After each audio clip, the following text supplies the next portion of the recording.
Hey, it is our full sun perennial flower bed day today. When we first moved in here, this was all grass.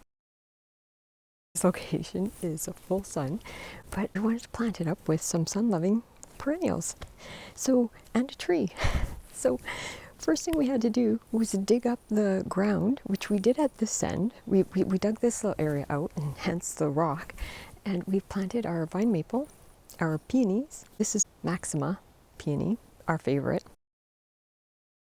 and phenomenal, our favorite lavender. So we really like how this looks. And when that's done blooming, it's perfect foliage, nice and full and green. And then we have our whimsical lavender beside it. We wanted to repeat this process throughout here. So what we did was, this is where we had all that lavender before, and we transplanted over to the rose area. We wanted to really work the rest of this dirt, the rest of this soil. So what we did was, we just started digging, and we popped out a whole bunch of rocks.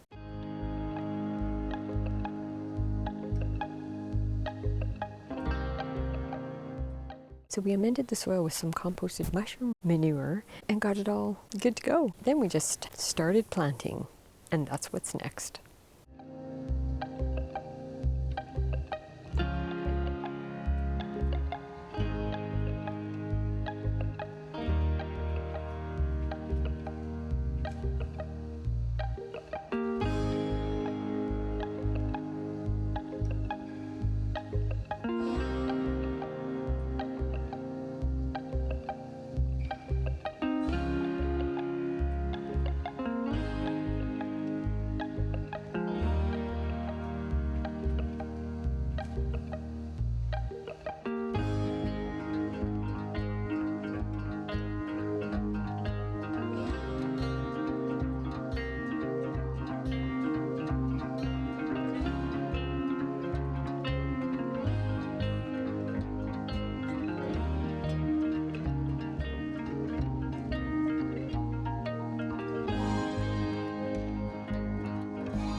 Now that everything's in the ground, I'm going to walk you through all the plants we put in.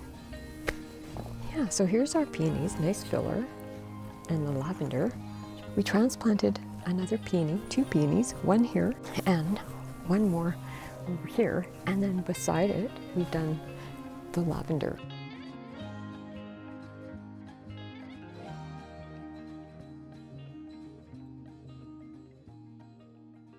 And this little guy we transplanted. And then we put in some lavender. We really like how that looks, so we wanted to carry that theme throughout. And our vine maple tree, and we have a nectarine tree. So we have trees at either end. This is a small tree.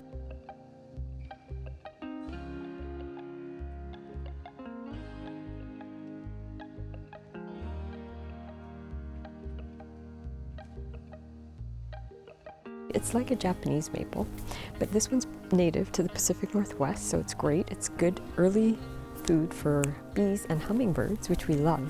And in the fall, this gets a really beautiful burnt orange to it, especially if it's planted in full sun. So that should be a nice little treat for autumn, which I'm really excited about. But anyways, so we've repeated the peony for the fullness. Even after they're done blooming, we have the peonies in here for that nice fullness that it will give the bed, and the lavender in beside it. And then, so also, when we first moved in here, we found a little rambunctious stray runaway rose. It was just growing over on the side, and we really loved it. It's very hardy. You can't keep it back. It's a little bit of black spot early in the spring, but it just recovers, and yeah, it's great. And it gets little white roses. So we have divided the rose. We just kind of put the shovel in, split the rose, transplanted it, and now we have 3 roses here.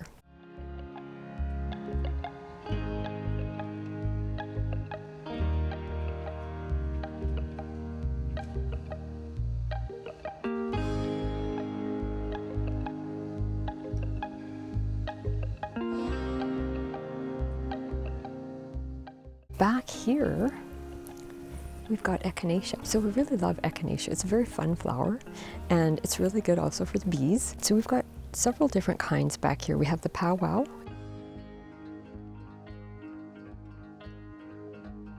and we have the white swan.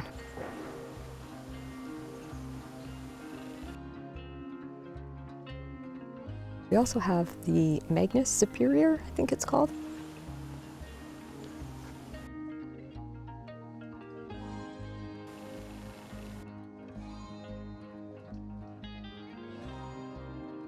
We've just planted them kind of randomly back here, so we'll see how they look when they come up. And also, what we put back here is our red flowering currant.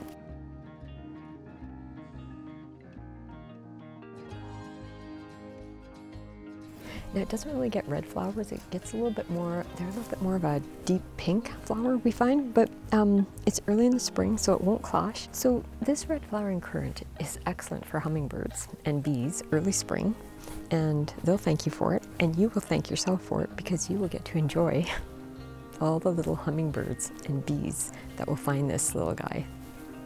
In fact, we might even get more of him. Oh, and then in the center, in the front, we put in some lemon thyme and a couple little sprigs of creeping thyme. So the rose and the peonies will require a little bit more water, but the rest are all drought tolerant. So it makes for easy gardening when some of it's drought tolerant and you're not so worried about watering all the time. You just got to do the peonies and the roses, and the rest, you give them a good drink once in a while and they'll be okay. If there's a drought, keep an eye on them. But basically, yeah, they're pretty drought tolerant once they're established, including the vine maple and including the red currant. So you just want to keep an eye on your peonies and the little roses. Even though they're tough and hardy as nails, you still got to give them a little extra water. So I'm going to bring it over.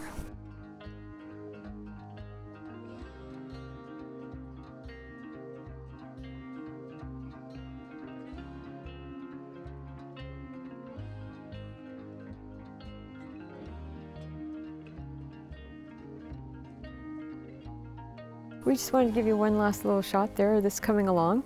So the Magnus, White Swan, Powwow, and then these are our little roses here. So just want to give you a few little ideas to get your little full sun perennial garden growing.